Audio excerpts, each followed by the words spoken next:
vital as a cheese because most people don't eat cheese by itself. Crackers. A lot of people have crackers with cheese. We normally say stay with the bread, it's much easier. Bread. I mean, this baguette is always safe, but also because the traditional accompaniments is dried fruit and nuts, you can always use a fig bread, a walnut bread is always good with a lot of cheeses. And but if you're just going to buy one, the standard French baguette is a good choice because it's quite neutral, not too strong. But with cheeses, nuts and figs and dried fruits are really appropriate. But normally you take some and you actually sprinkle them over the cheese board so that people can normally help themselves.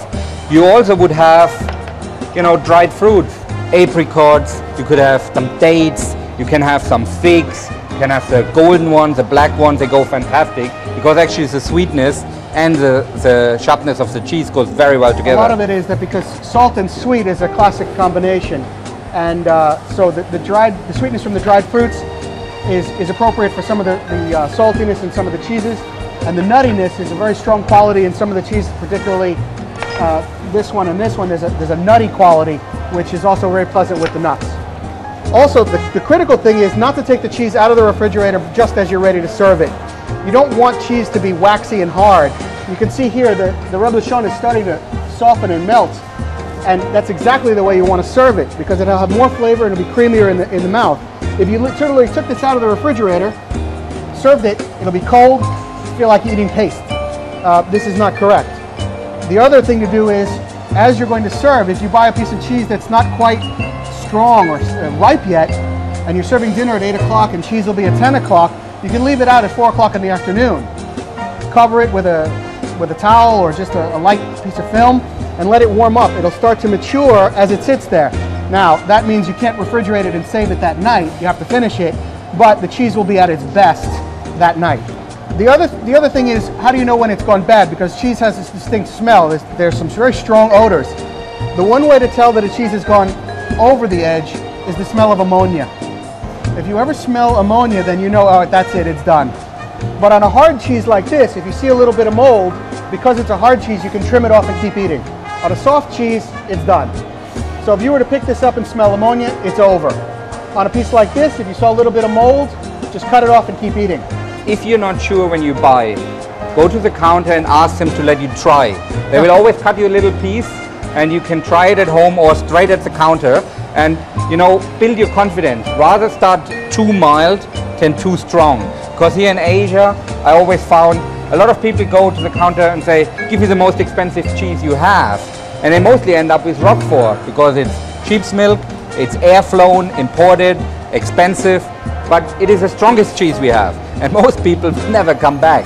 When you have a Parmesan like that, people normally intend to break it themselves. Right. If you have a little knife, a little Parmesan knife, you put it in. If not, you can just basically take your knife and you break little pieces off. So like little mouse pieces like that. And your guests can easily enjoy that at home.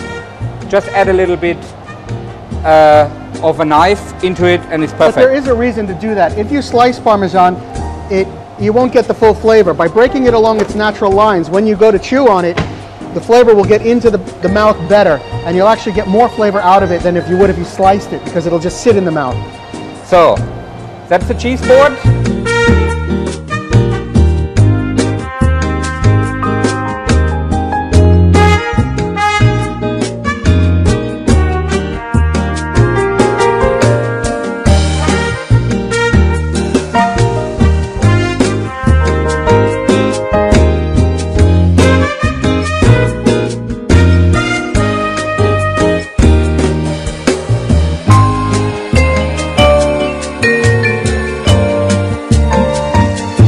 Wrapping that up, and now we're starting cooking this cheese. See you after the break.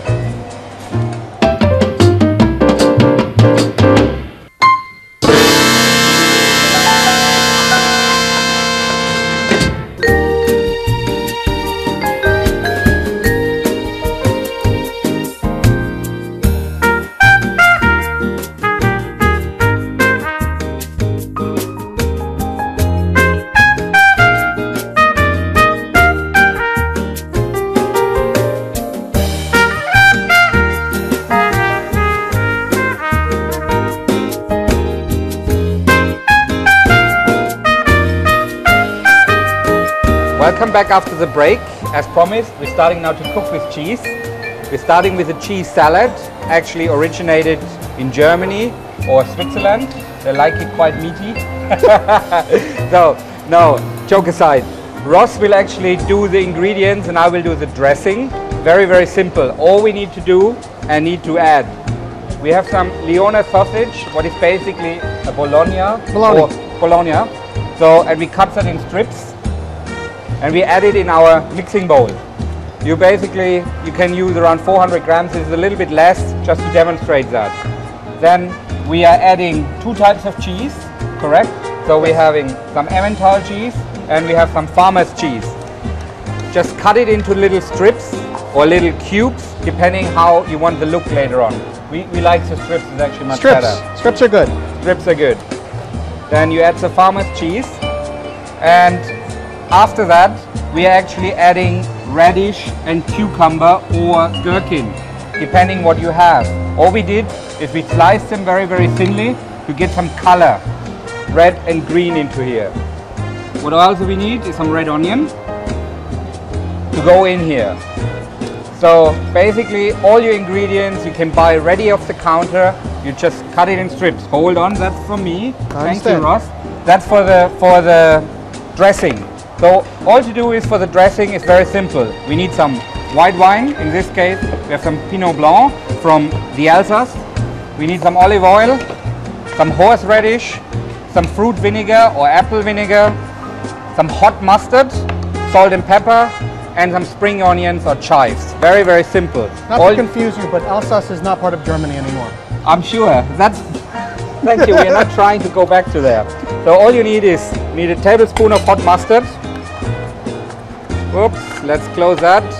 Need 2 tablespoons of horseradish. We take the same spoon because they're very easy. We need a tablespoon of fruit vinegar, or in this case apple vinegar. 2 tablespoons of olive oil, and again you can always add some or take some out, so it's not a problem. And of course 2 tablespoons of white wine. In this case we like wine, right? A little bit more. We are sure we add a little bit more. Good. So then you add some of the spring onions into there and get the rest out. And all we do is first of all mix it. So it's very, very, very easy.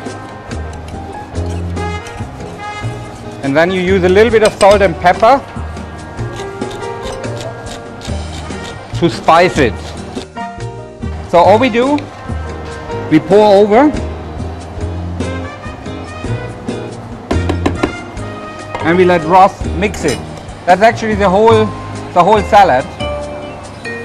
And the most important thing is actually now, you could serve it now, but it tastes 10 times better when you put it actually in the fridge for 2 or 3 hours. This one back in the fridge 2-3 hours, and the magic of television, we have prepared that.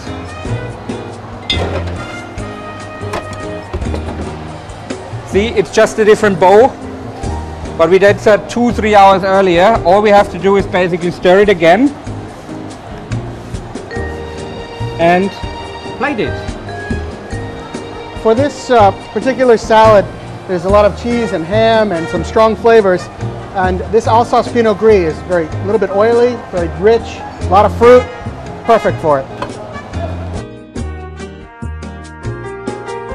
And what we need is some watercress for decoration. So you can either use it like this or you can chop it up a little bit more. What is easy. Okay. And of course, a little bit of pepper for the decoration. Ideally, you serve that with some Laugenbrezel or a little bit of darker bread, cheese salad, German style, with some bologna meat and some watercress decoration.